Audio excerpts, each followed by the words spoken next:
श्रद्धेय महानुभावों, योग का क्रम चल रहा है। योग में जुड़ने की बात आ रही है। इस संसार सागर से हम जुड़ते हैं, प्रकृति से साधन लेते हैं और साधन के आधार पर क्रमशः हम बढ़ते चले जाते हैं। लेकिन साधन से आगे हमको लक्ष्य की ओर जाना है। जैसे व्याकरण शास्त्र में सूत्र और शब्द, तो सूत्र मार्ग बताता है, शब्द साधुत्व की ओर जाने का। अतः सूत्र के लक्षण को समझकर हम लक्ष्य तक पहुंचते हैं। लक्ष्य क्या है? शब्द साधुत्व। शब्द साधुत्व के द्वारा व्यवहार में परिवर्तन, और व्यवहार में परिवर्तन करते हुए क्रमशः हम अपने जीवन के स्तर को ऊंचाई तक ले जाने का प्रयास करते हैं। यह क्रम लगातार चलता रहता है। इस क्रम के अंदर सूत्रों में जब चर्चा चली तो उस चर्चा के क्रम में बात आई कि ये जो वृत्तियां हैं, ये एक ही जन्म में नहीं, जन्म जन्मांतर में हमारे साथ रहते हैं। और वृत्तियों को रोक लेना इतना आसान कार्य नहीं है, लेकिन अभ्यास और वैराग्य के द्वारा इससे मुक्ति हम पा सकते हैं, इसको संयमित कर सकते हैं। अभ्यास वैराग्य की जब बात आई तब बात आई कि पर वैराग्य और अपर वैराग्य। अपर वैराग्य में कुछ दिन तक हम किसी कार्य को जब दोषपूर्ण देखते हैं तो छोड़ देते हैं, पुनः हम उसको पकड़ लेते हैं।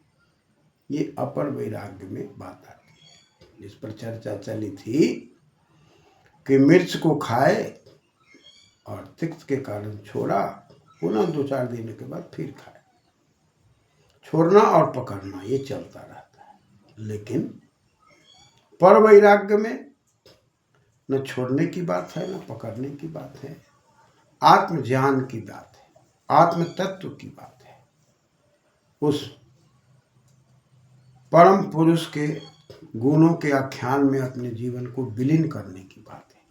तत्परम पुरुष ख्यातिर गुणमयी तृष्णा, तृष्णा रहित होकर के उस परम पुरुष में लगने की बात है। इस क्रम में चर्चा चली थी वितर्क विचारानंदा स्मिता रूपानुगमात संप्रजाता, यानी कि जब हम अपने चित्त को एकाग्र करेंगे तो संप्रजात और असंप्रजात की ओर बढ़ेंगे।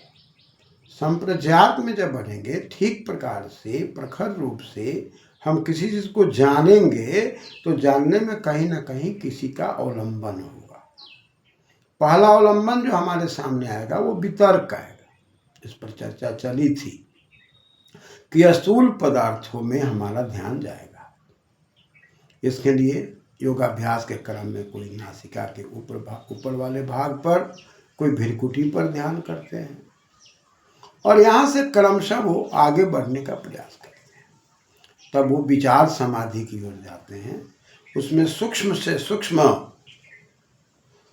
शब्दों के चिंतन में, मनन में जीवन व्यतीत होने लगता है। शास्त्रों के सूक्ष्म व्यवहार में जीवन व्यतीत होने लगता है। दर्शनों के सूक्ष्म व्यवहार में जीवन व्यतीत होने लगता है। क्रमशः व्यक्ति का स्तर समृद्ध होने लगता है। तब वह आनंद की ओर जाता है, आह्लाद, जहाँ आह्लादित होता है, प्रसन्नचित रहता है। दुख और सुख सभी में साम्य अवस्था में रहते हुए वो प्रसन्नता की ओर रहता है। उसका जीवन आह्लादमय रहता है, आनंदमय रहता है। वह हर चीज़ों को एक दृष्टा के रूप में देखता है। जितने भी नाते रिश्तेदार हैं उन सबसे वो बातचीत करते हैं, व्यवहार भी करते हैं, लेकिन दृष्टा के रूप में। वो दर्शक बन करके उसकी बात को सुनते रहते हैं, उनकी बातों के प्रभाव में प्रभावित नहीं होते। वो ज्ञान और अज्ञान की तुलना करते हुए, क्लेश अक्लेश की तुलना करते हुए चिंतन मनन में लगे रहते हैं, इसलिए उनके जीवन पर उसका प्रभाव नहीं पड़ता। इसी क्रम में जब वो अस्मिता की ओर जाते हैं तो अपने आप को वो समझने का प्रयास करते हैं। अस्मि, मैं हूँ, कौन हूँ, कहाँ से आया, क्यों आया, काहे आया, किस लिए आया, मेरा उद्देश्य क्या है। इस क्रम में बढ़ता हुआ व्यक्तित्व आगे जब बढ़ता है, वितर्क विचार आनंद के रूप के अनुकूल क्रिया प्रतिक्रिया में अनुगमन करता है, उसके साथ गतिशील होता है और कहीं ना कहीं सहारा की बात आती है। कहीं सूक्ष्म विचारों में डूब जाता है, कहीं स्थूलता में डूब जाता है, कभी आनंद में डूब जाता है, हलाल में डूब जाता है, कहीं अस्मिता अपने आप में डूब जाता है, यानी कि कहीं ना कहीं सहारा की बात आती है। लेकिन इससे जब हम आगे बढ़ते हैं तो अब सहारा समाप्त हो जाता है। जैसे एक बालक जन्म लेता है, कुछ दिनों तक वो माँ के सहारा, पिता के सहारा की बात करता है, धीरे धीरे अपने परिवार के संबंधितों की बातें करता है। उसके दिमाग में ये बात आने लगती है कि ये लोग ना रहेंगे तो मेरा विकास कैसे होगा। लेकिन कुछ दिनों के बाद वे स्वयं स्वावलंबी होकर के सब के साथ रहते हुए, कर्तव्य का केवल पालन करते हुए, मोह से ऊपर उठते हुए वो स्वयं स्वावलंबी बनने की बात है। इसी क्रम में एक ऐसी अवस्था आती है, ज्ञान विज्ञान से जब व्यक्ति उत्प्रोत हो जाता है, शास्त्रों के गहन चिंतन मनन में अपने को तल्लीन होने लगता है, और जब व्यक्ति साधनामयी हो जाता है, यम नियम आसन प्राणायाम प्रत्याहार धारणा ध्यान समाधि की ओर जब प्रवृत्त होने लगता है, तो वृत्तियों से प्रवृत्ति में आ जाता है और प्रवृत्ति से निवृत्ति में आ जाता है। तो एक तरफ हम शास्त्र को पढ़ते लिखते हैं तो हमारी वृत्तियां जो है प्रवृत्ति में, प्रखर वृत्ति में बदल जाती है। प्रमाण विपर्य विकल्प निद्रा स्मृति की जो बात कही गई थी, ये जो वृत्तियां थी, इन वृत्तियों की प्रवृत्ति धीरे धीरे निवृत्ति की ओर होती है। वो समझ लेता है, और जब व्यक्ति इस बात को समझ लेता है तब धीरे धीरे जब आगे संप्रजात योग से बढ़ता है, तब सूत्र कहता है विराम प्रत्यभ्यास पूर्व संस्कार से शून्य। विरामा शब्द है वहां पर, और विरामा पर विचार करते हैं तो वीर स्वर्ग है, रमुरम ने धातु है, घय प्रत्यय, विरमते विरामा, विशिष्ट रूप से रमन करना विराम कहलाता है। यानी कि बाहरी प्रवृत्तियों से हटकर प्रकृति को साधन समझते हुए अपने साध की ओर बढ़ने लगता है। प्रकृति ही सब कुछ है, ये भाव को ज्ञान से मोड़ करके वह आत्मज्ञान की ओर, विवेक की ओर जाता है कि प्रकृति जड़ है और आत्मा चेतन है, इसमें चेतनता है, और इसकी चेतनता में चित्त को समझने के लिए चेतयति चित्तम, अपनी चेतनता उद्बोधन को बड़ी बारीकी से स्वरूप को देखने लगता है। ऐसी परिस्थिति में जब वह विरामित हो जाता है, जब प्रवृत्तियों को रोक देता है, और विशेष रमन करना ही विराम है, यानी कि इन सांसारिक प्रवृत्तियों से ऊपर उठने के बाद ज्ञानेंद्रिय कर्मेंद्रिय को सही दिशा में चलाते हुए, उनके आकर्षण और विकर्षण को समझते हुए, कहाँ पर नियम है, कहाँ पर अधिकार है, और कहाँ पर संतुलित है, कहाँ पर संयमित है, इन चीज़ों पर चिंतन मनन करते हुए किस इंद्रियों से क्या कार्य लेना है, उचित क्या है, समुचित क्या है, अनुचित क्या है, इन चीज़ों पर वह चिंतन मनन करते हुए आगे समृद्ध होता है।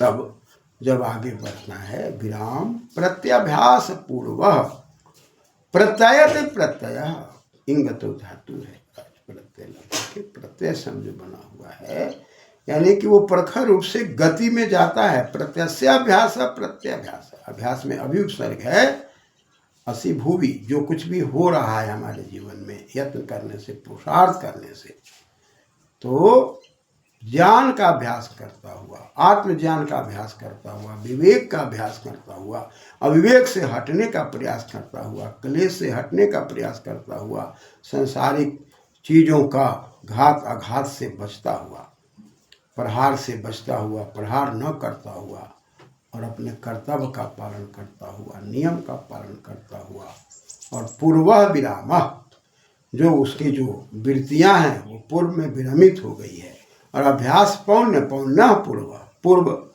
में हम बात करते हैं तो निकेतन अर्थ है और अच प्रत्यय लग के पूर्व बना हुआ।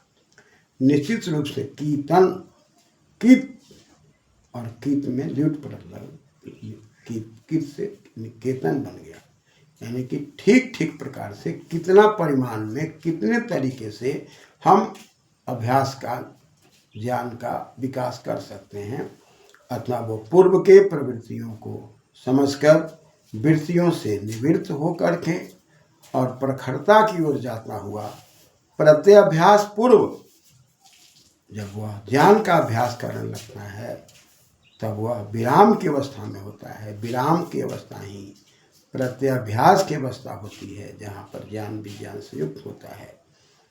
तब आगे कहता है सूत्र, संस्कार शेषो न्याय, संस्कार शेष, एक संस्कार शब्द है, शेष शब्द है। संस्कार का शेष हो जाना, शिश्लित धातु है, विशेषण अर्थ में विशेषता, यानी कि विशेष गुण उसमें आने लगते हैं। तो वहाँ पर विशेष प्रकार से अपने जीवन में जो हम लोगों ने कर्म किया था, कर्म के कारण जो कर्म का फल हमको लेना है वह तो लेना ही है, लेकिन ज्ञान हो जाने के कारण, आत्मज्ञान हो जाने के कारण, आत्मबोध हो जाने के कारण अब वह गलती नहीं करेगा। जो गलती किया था सो किया था, कर्म में वह सुकर्म तो करेगा, दुष्कर्म की ओर नहीं जाएगा। इस प्रकार का जब परिज्ञान हो जाता है तब वह तो अब आत्मज्ञान की ओर, विवेक की ओर, निरावलंबन समाधि की ओर तो जा सकता है, जाता है व्यक्ति, आत्मज्ञान में, विवेक में, परम तत्व में विलीन तो होता है। लेकिन पहले जो पूर्व में हमने जो प्रवृत्ति लाई थी या हमारे अंदर जो वृत्तियाँ थी उसके कारण जो हम कर्म किए थे और पूर्व के अंदर जो हमको बोधन हो गया था और पूर्व के बोध में जो हम कर्म कर दिए थे वह कर्म का फल तो अवरुद्ध नहीं होगा, वह तो होगा।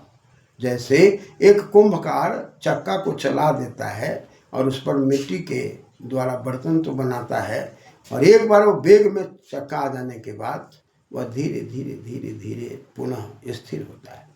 ठीक उसी प्रकार से हमारा पूर्व कर्म कटता चला जाता है, आगे पुनः हम गलत कर्म नहीं करते, सुकर्म करते चले जाते हैं, ज्ञान में विचरण करने लगते हैं, आत्म में विचरण करने लगते हैं, आत्मबोध में विचरण करने लगते हैं, अंतर शक्ति जागृत होने लगती है और व्यक्ति अपने आप के व्यक्तित्व को, आत्मा को समझते हुए परमात्मा की ओर बढ़ने लगता है, आनंद की ओर जब बढ़ने लगता है तो संस्कार शेष। कहा कि संस्कार में सम है, डुकरी करने धातु है प्रत्यय, वह उसका जो संतुलन जीवन है, जो उसके जीवन में जो कर्म किया था उसका जो एक चिन्ह बन गया था, उस चिन्ह को बार बार आने की संभावना रहती है। वह जो आकृति रूप में संस्कार विद्यमान रहता है उस संस्कार के पुनः आ जाने का भय रहता है, इसलिए वो आत्मज्ञान में, चिंतन में, मनन में, साधना में लगा रहता है।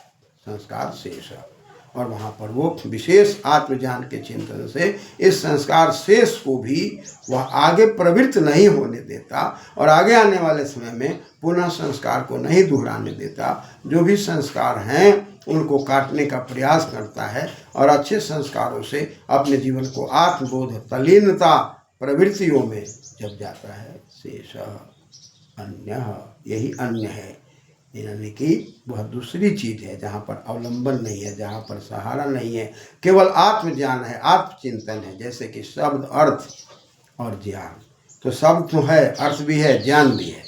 शब्द के साथ अर्थ, अर्थ के साथ ज्ञान है, लेकिन एक ऐसी अवस्था आती है जहाँ पर शब्द अर्थ से भी आदमी विलीन होकर केवल ज्ञानमय हो जाता है और ज्ञानमय हो जाने के बाद, विलीनतामय हो जाने के बाद उस समाधि का नाम असंप्रजात योग समाधि है, जिस पर हम लोग पुनः चर्चा करेंगे। धन्यवाद।